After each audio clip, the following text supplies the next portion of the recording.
بسم اللہ الرحمن الرحیم۔ جی احباب، کل کے سبق میں ہم نے حدیث کی وجہ تسمیہ پڑھی تھی اور یہ پڑھا تھا کہ حدیث قدسی کی معرفت کیسے ہوگی، وہ کون سی تعبیرات ہیں جس سے حدیث قدسی کو، یا وہ کون سے صیغے ہیں جن سے حدیث قدسی کو بیان کیا جاتا ہے۔ چنانچہ ہم نے پڑھا تھا کہ جب آپ علیہ السلام کیا کہیں یا کوئی صحابی روایت کرنے والا یہ کہ سمعت رسول اللہ صلی اللہ علیہ وسلم یقول قال اللہ تعالی یا ان اللہ تعالی قال، اور دوسری تعبیر کیا تھی کہ قال رسول اللہ فیما یرویہ عن ربہ عز وجل انہ قال۔ چنانچہ ہم دوسری کتاب ترجمہ و تشریح، حدیث کی ترجمہ و تشریح میں جب ہم پڑھ رہے تو ایک حدیث آئی ہے حدیث قدسی، جس میں یہ الفاظ بھی موجود تھے۔ چنانچہ صرف متن کو دیکھ کر پھر ہمیں معرفت ہو جاتی ہے کہ یہ حدیث قدسی ہے، اگر ہمیں پتہ ہو کہ حدیث قدسی کو کن عبارات کے ساتھ تعبیر کیا جاتا ہے۔ آج ہم پڑھیں گے انشاءاللہ حدیث کا علم حدیث کا موضوع کیا ہے۔ علم حدیث کا موضوع کیا ہے؟ علم حدیث کا موضوع آپ صلی اللہ علیہ وسلم کے اقوال، افعال اور احوال، یہ علم حدیث کا موضوع ہے۔ چنانچہ علم حدیث کے اندر اقوال، افعال، احوال جس واسطے سے ہم تک پہنچتے ہیں اسے سند کہتے ہیں، یعنی سلسلۃ الروات، روات کا سلسلہ جو ہے اس کو سند کہتے ہیں، اور اقوال، افعال، احوال اس سند کے ذریعے ہی ہم تک پہنچتے ہیں۔ اور جو چیز پہنچتی ہے آپ علیہ السلام کے الفاظ مبارک جو ہم تک پہنچتے ہیں، بات مبارک، اقوال مبارکہ جو ہم تک پہنچتے ہیں، وہ متن ہوتا ہے۔ چنانچہ اس ضمن میں سند اور متن بھی علم حدیث کا کیا موضوع ہے۔ جب سند درست ہوگی تو اس کے نتیجے میں یقیناً اقوال، افعال، احوال حجت ہوں گے۔ اگر سند میں ہی ضعف آ جاتا ہے یا ایسا ضعف آتا ہے کہ جو شدید ہے، ضعف شدید ہے، یا کذاب دجال، مطلب یہ کہ وہ سند جو ہے وہ درست نہیں، تو وہ اخبار بھی درست نہیں ہو سکتے پھر۔ یعنی کہ جس وسیلے سے بات آپ تک پہنچ رہی ہے جو وہ وسیلہ ہی معتبر نہیں ہے تو آپ اس بات کا اعتبار کہاں کریں گے۔ اسی وجہ سے سند اور متن سے بھی بحث کی جاتی ہے اور اسے بھی پرکھا جاتا ہے، اور یہی علم حدیث کا کیا ہے، موضوع ہے۔ چنانچہ فموضوع علم الحدیث هو ذات رسول اللہ من حیث انہ رسول اللہ۔ علم حدیث کا موضوع وہ آپ علیہ السلام کی ذات مبارکہ ہے، من حیث اس حیثیت سے کہ وہ اللہ کے رسول ہے، یعنی رسول ہونے کی حیثیت سے علم حدیث، فن حدیث کا موضوع آپ علیہ السلام کی ذات مبارکہ ہے، اور آپ علیہ السلام کی وجہ سے ہی حدیث کو، وہ جو حدیث کہا گیا ہے، آپ علیہ السلام کی حدیث کو ایک امتیاز حاصل ہے، ورنہ تو حدیث کو آپ کی بات، میری بات بھی حدیث ہے، بات ہے، ہم نے لغوی معنی بھی پڑھا تھا، لیکن آپ علیہ السلام کی بات وہ تمام باتوں میں کیا ہے، ممتاز ہے۔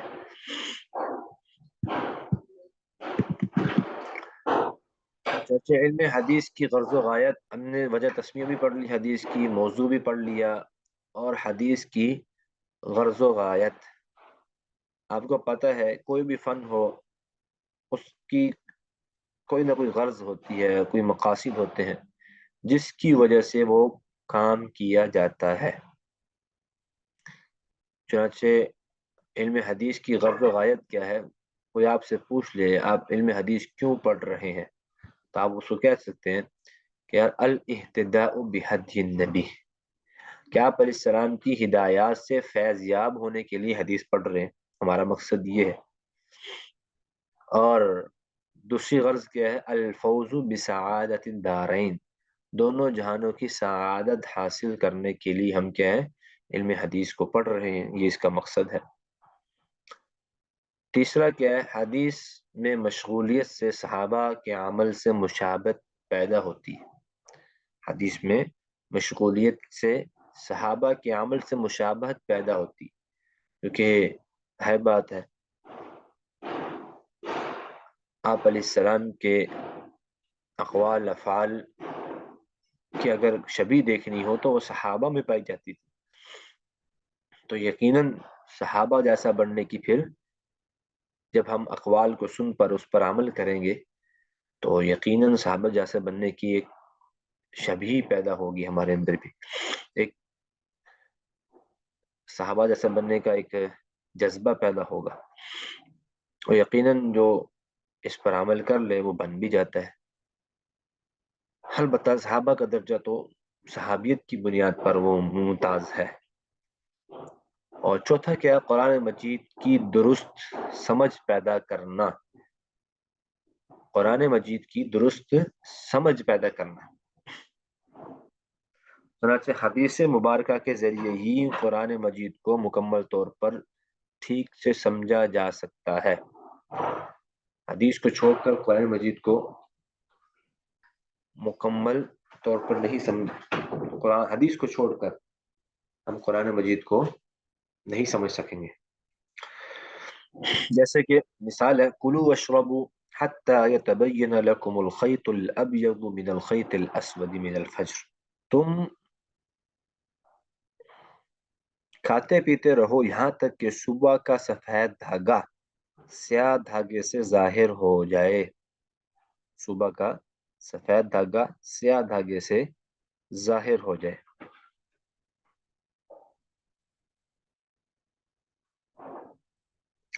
یعنی ابتدا اسلام میں یہ حکم تھا کہ روزہ افطار کرنے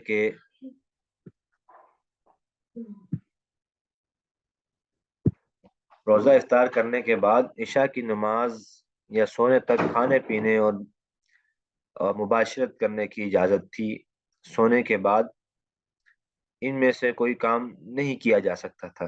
ظاہر بات ہے پابندی جو ہے وہ ابتدائی اسلام میں سخت تھی اور اس پر عمل مشکل تھا، چنانچہ اللہ تعالیٰ نے اس آیت میں یہ دونوں پابندیاں اٹھا دی اور افطار سے لے کر صبح ساعتی تک کھانے پینے اور بیوی سے مباشرت کرنے کی اجازت فرما دی۔ تو اگر آیت کا ترجمہ دیکھیں یتبین لکم الخیط الابیض من الخیط الاسود من الفجر، کہ سیاہ دھاگا سفید دھاگا سیاہ دھاگے سے صبح کا سفید دھاگا سیاہ دھاگے سے ظاہر ہو جائے۔ اب صحابہ نے کیا کیا؟ دو دھاگے لیے سیاہ اور سفید، اس کو تکیے کے نیچے رکھ لیا اور رات کو اٹھ کے دیکھتے تھے کہ سفید جو ہے وہ سیاہ ہوا یا نہیں ہوا۔ حالانکہ اس سے کیا مراد تھا؟ طلوع فجر مراد تھی، کہ جب روزہ کے وقت ختم ہو رہا تھا، روزے کا وقت ختم ہوتا ہے نا، اس سے وہ مراد تھی کہ آسمان پر جو سفیدی ہوتی ہے وہ مراد تھی، اور بعد میں جو سیاہی ہوتی ہے اس سے بدلنا مراد تھا، جبکہ صحابہ نے اس کو تکیے کے نیچے دھاگے رکھ کر وہاں پر دیکھنا چاہا، ویسے دیکھنا چاہا۔ تو اب یہ قرآن کی آیت ہے لیکن اس کو درست سمجھنے کے لیے ہمیں حدیث کی ضرورت پڑی ہے، آپ علیہ السلام کی شارح کی تشریح کی ضرورت پڑی ہے۔ تو چوتھی غرض کیا ہے علم حدیث کی غرض و غایت میں سے؟ کہ قرآن مجید کی درست سمجھ پیدا کرنا، قرآن مجید کی درست سمجھ پیدا کرنا۔ اگر ہم قرآن مجید کی درست سمجھ پیدا کریں یا کرنا چاہیں تو اس کے لیے ہمیں حدیث کی ضرورت پڑے گی، اس کے بغیر ناممکن ہے۔ روحانی لذت کا حصول، حضرت شیخ الحدیث مولانا زکریا صاحب فرماتے ہیں رحمہ اللہ، علم حدیث کی غرض و غایت کے لیے صرف اتنا کافی ہے کہ اس میں اللہ کے حبیب پاک صلی اللہ علیہ وسلم کے مقدس احوال و اقوال ہیں۔ ہم محب رسول ہیں اور آپ صلی اللہ علیہ وسلم سے سچی محبت کے دعوے دار بھی ہیں۔ اور قاعدہ یہ ہے کہ جب کسی سے محبت ہوتی ہے تو اس کے وطن سے، اس کے در و دیوار سے، اس کے جملہ آثار سے بھی محبت ہو جاتی ہے، اور اسی کے تذکرہ میں مزہ آتا ہے، اسی کے تذکرہ میں مزہ آتا ہے۔ محبوب کا خط آ جائے تو کبھی چومتا ہے، کبھی آنکھوں سے لگاتا ہے، ایک ایک جملے کو بار بار پڑھتا ہے، اور ہر مرتبہ تکرار کا لطف حاصل ہوتا ہے، اور اس کو دہراتا ہے اور ہر ادا پر مٹتا ہے۔ یہ ہوتا ہے محبت کا تقاضا۔ پر جب ہم محب رسول ہیں اور اس کے دعوے دار بھی ہیں، اور آپ صلی اللہ علیہ وسلم کی محبت ہمارے دلوں میں ساری مخلوق سے زیادہ ہے، تو ہمیں علم حدیث اس لیے پڑھنا چاہیے کہ محبوب کا کلام ہے اور اس کو محبوب کے ساتھ نسبت ہے، اور جب اس کو محبت کے ساتھ پڑھا جائے تو انشاءاللہ ضرور روحانی لذت اور حلاوت کیا ہوگی؟ حاصل ہوگی۔ پھر حضرت شیخ الحدیث فرماتے ہیں علم حدیث کی تعریف کا خلاصہ تدبر ہے، تدبر کہتے ہیں غور و فکر ہے، اور موضوع کا خلاصہ عظمت ہے، اور غرض و غایت کا خلاصہ لذت ہے۔ یعنی علم حدیث کی تعریف ہو تو اس میں تدبر کریں گے تو ہمیں اس کا فائدہ ہوگا۔ اگر موضوع دیکھیں تو بہت بلند ہے، آپ علیہ السلام کی ذات اطہر، آپ علیہ السلام کی ذات سے متعلق جو چیزیں اقوال احوال ہیں وہ ہم سمجھ رہے ہیں، اور غرض و غایت کا خلاصہ کیا ہے کہ لذت ہے، کہ اس میں ایک مزہ ہے کہ محبوب کے اقوال اور افعال کو سیکھا جا رہا ہے، تو ایک لذت ہونی چاہیے۔ بس اگر علم حدیث کو تدبر، عظمت اور محبت کے ساتھ پڑھو گے تو انشاءاللہ غایت مرتبہ ہوگی، غایت معذرت غایت مرتب ہوگی، ورنہ جیسی نیت ویسی برکت۔ تو اگر ہم تدبر، عظمت اور محبت کے ساتھ پڑھیں گے تو اس کا انشاءاللہ فائدہ ہوگا، ورنہ ویسی جیسی ہماری نیت ہوگی ویسی ہی اس میں کیا ہو جائے گی؟ برکت ہوگی۔ تو یہ تھی علم حدیث کی غرض و غایت اور اس کا موضوع۔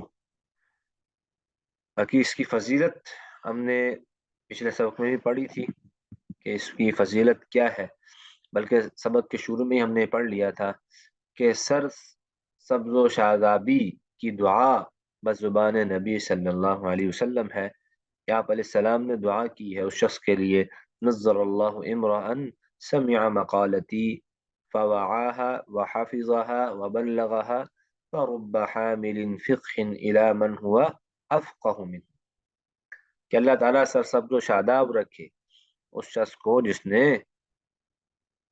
سمع مقالتی، میری بات کو سنا اور اس کی حفاظت کی۔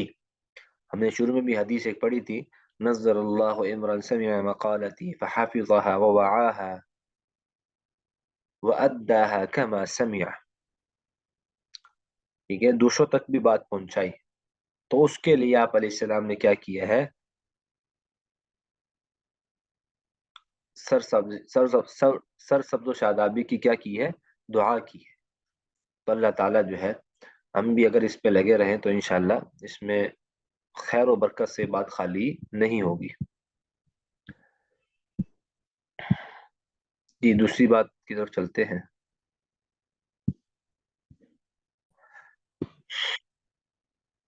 دوسرا سبق ہمارا کتاب الصوم، یعنی روزے سے متعلق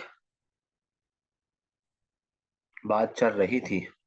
چنانچہ ہم نے دو حدیثیں کل پڑھی تھی، ایک تو وہ تھی کہ جس نے روزہ رکھا رمضان کے، روزے رکھے ایمان اور ثواب کی نیت سے، تو اس کے جو ہے پچھلے تمام گناہوں کو معاف کر دیا جاتا ہے، اور جو لیلۃ القدر میں قیام کرے ایمان اور ثواب کی نیت سے، اس کے بھی پچھلے گناہوں کو معاف کر دیا جاتا ہے۔ اس کے بعد 8 نمبر حدیث ہم نے پڑھی تھی جس میں حدیث قدسی تھی. آپ علیہ السلام فرماتے ہیں کہ ابن آدم کا ہر عمل اس کے لیے ہوتا ہے اور اس کا بدلہ اس کو مل جاتا ہے اس کے بقدر، لیکن روزہ جو ہے وہ میرے لیے ہے، وَأَنَا أَجْزِي بِهِ، اور میں ہی اس کا بدلہ دوں گا. اور پھر فرمایا کہ روزہ جو ہے وہ کیا ہے، ڈھال کی طرح ہوتا ہے.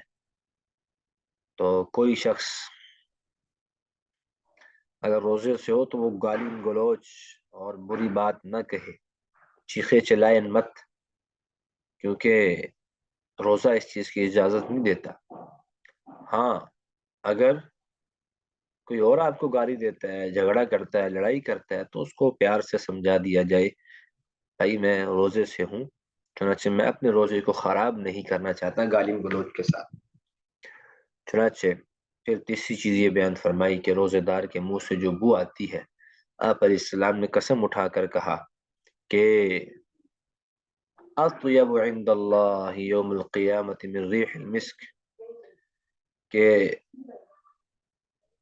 روزے دار کی منہ کی بو اللہ تعالیٰ کے ہاں مشک سے زیادہ خوشبودار ہوگی قیامت والے دن. جی بسم اللہ الرحمن الرحیم. تو وللصائم فرحتان، آخر فرمایا کہ روزے دار کے لیے دو خوشخبری ہوتی ہیں. ایک تو جب وہ روزہ افطار کرتا ہے اس کو خوشی ہوتی ہے، اور دوسرا یہ کہ جب وہ قیامت والے دن اپنے رب سے ملے گا اور بدلہ بھی کسی نے دینا ہے، اس کے رب نے دینا ہے، تو اس وقت وہ خوش ہوگا اپنے جزا کو دیکھ کر، اپنے بدلے کو دیکھ کر.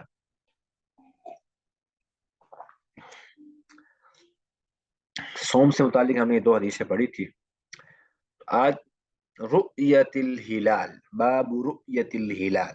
ہلال کہتے ہیں چاند، رؤیا کہتے ہیں دیکھنا. آج ہم حدیث پڑھیں گے باب رؤیت الہلال، کہ چاند دیکھتے کے باب میں، چاند دیکھنے کے بعد.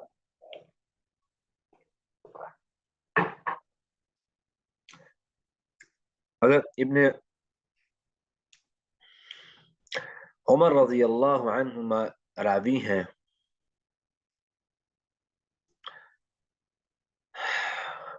فرماتے ہیں ان رسول اللہ صلی اللہ علیہ وسلم ذکر رمضان، رمضان کا ذکر کیا، پھر اپنے ہاتھ کو مارا، فضرب بیدہ فقال الشہر ہکذا وہکذا وہکذا، کہ مہینہ جو ہے وہ اتنا اتنا اتنا. ثم عقد ابہامہ فی الثالثہ، عقد منع ہوگا اپنا انگوٹھا بند کر لیا، عقد منع انگوٹھا بند کر لینا، یعنی کہ آپ علیہ السلام نے رمضان کا ذکر کیا تو اپنے دونوں ہاتھوں سے سمجھاتے ہوئے فرمایا مہینہ اس طرح اس طرح اور اس طرح ہوتا ہے، اور تیسری بار اپنے انگوٹھا بند کر لیا، یعنی 29 کی گنتی بتائی. پہلے مہینے کی طرف اشارہ کر کے 10 10 10 کہا نا، اور پھر ایک مرتبہ کہا کہ 9 بھی لے کر آئی، یعنی کہ 29 کا مہینہ بھی ہے. ثم عقد ابہامہ، یعنی کہ اپنے انگوٹھے کو بند کر لیا، تو کتنے ہو گئے پھر 9، یعنی 29 کا مہینہ. فصوموا لرؤیتہ وافطروا لرؤیتہ، اور پھر فرمایا کہ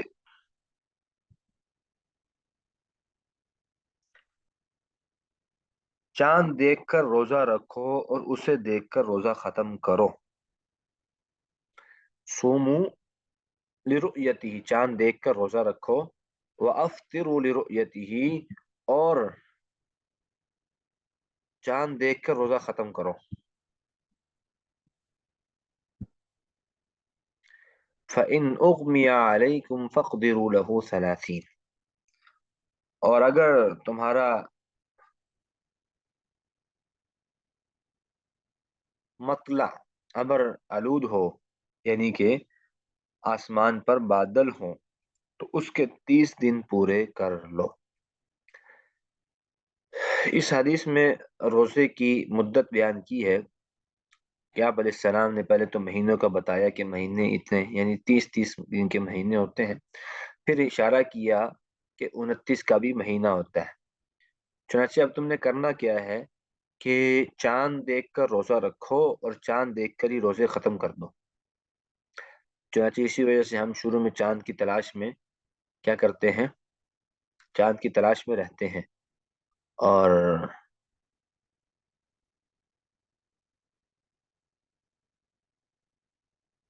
چاند کو دیکھ کر ہی روزہ رکھتے ہیں، اور پھر جب عید آ رہی ہوتی ہے پھر عید کا چاند دیکھ کر ہی روزہ ختم کر دیتے ہیں۔ اس نے کہا فَصُومُوا لِرُؤْيَتِهِ وَأَفْطِرُوا لِرُؤْيَتِهِ، صوموا لِرُؤْيَتِهِ سے مراد روزہ رمضان کا دیکھ کر روزہ رکھو، چاند رمضان کا دیکھ کر پھر روزہ رکھو، وَأَفْطِرُوا لِرُؤْيَتِهِ عید کا چاند دیکھ کر پھر روزہ رکھو، ختم کر دو۔ فَإِنْ أُغْمِيَ عَلَيْكُمْ فَاقْدِرُوا لَهُ 30، اگر آپ کے سامنے موسم واضح نہیں ہے تو اس وقت کیا حکم دیا کہ آپ 30 پورے کر لو۔ میرے بات سمجھ میں آ گئی ہوگی۔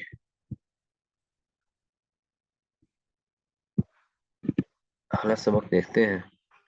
آج حدیث نمبر 14 دیکھیے، اسی کو یاد کرنا ہے۔ عن عبداللہ بن عمرو رضی اللہ عنہما، عبداللہ بن عمرو رضی اللہ عنہ فرماتے ہیں، قال لعن رسول اللہ صلی اللہ علیہ وسلم، اللہ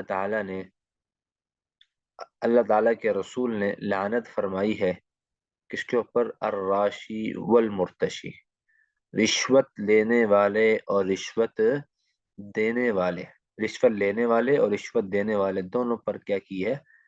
لعنت فرمائی ہے۔ عن عبد الله بن عمرو رضی اللہ عنہما قال لعن رسول اللہ صلی اللہ علیہ وسلم الراشی والمرتشی، رشوت دینے اور رشوت لینے والے دونوں پر لعنت فرمائی۔ چنانچہ اس سے بچنا بھی چاہیے، مفہوم اس کا آپ سب جانتے ہیں اور اس پر وعید بھی سب جانتے ہیں، تو اس حدیث کو بھی یاد کرنا بہت اہم ہے تاکہ ہم معاشرے میں اس پھیلتی برائی سے ہم دوسروں کو آگاہ کر سکیں۔ جزاک اللہ خیر، احسن جزاک۔